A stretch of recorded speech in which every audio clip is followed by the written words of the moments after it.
In terms of influences, rather than like many famous living or dead artists, I just really like my interpersonal relationships with people who aren't even necessarily artists have been more informative to me than anything, I'd say. Like, definitely my family environment growing up, like my dad, everything he does is, he's an engineer, but everything he does is infused with creativity, from our birthday cakes to the photos he took. And just growing up in that environment, I mean, everything my mum does is like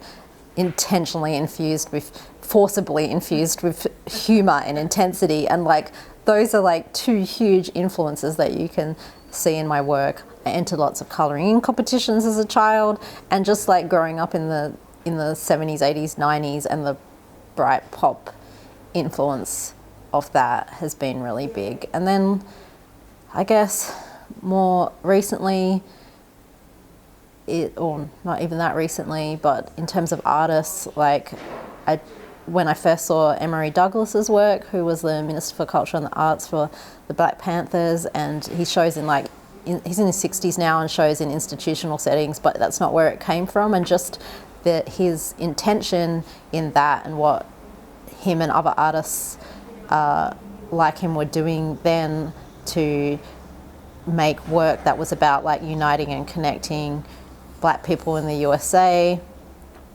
Like, when I first saw his work, I was like, and I saw it in an institutional setting, I was like, whoa, like that really blew me away. And yeah, and then more contemporary, I was friends in Oakland with a couple of women in the Black Salt Collective that are a women of colour collective, and that make a lot of art that's like for people like them.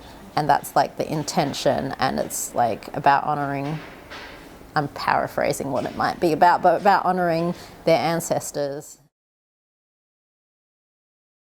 It's really interesting to me when people find my work confronting or talk about it being challenging, because that's not my aim in it. That's not how I think about it. And it's just really like, I'm trying to centre these so-called marginalised experiences, and not in a way that it's like natural to me to do that. It's, in my latest work, is to be like, well, my main purpose is to, when someone says to me, oh, that really resonated with me, I found that a really empowering image, like that's my audience. That's what I'm aiming for. And I think that if someone finds it challenging, I feel like, oh, that's probably because you are used to seeing aspects of your experience as normal, and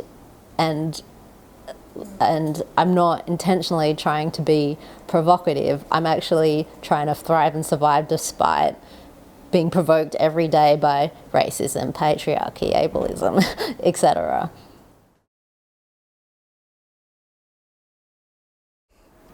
Well, my art has a few purposes, including, to pay my bills.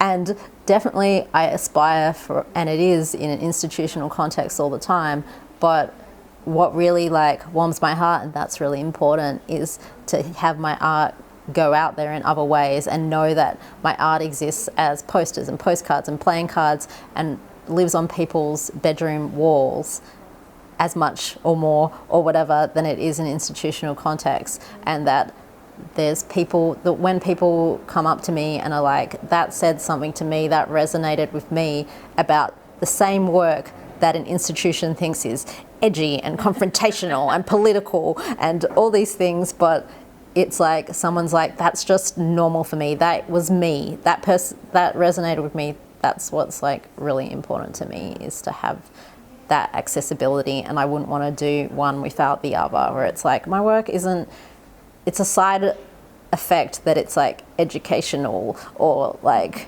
whatever to people. It's just, and that's like what makes it accessible to institutions, and how I can like most of the time survive from making my art. But it's just really important to me that I can connect with people that have similar experiences to me, that I can provide images that they don't usually see.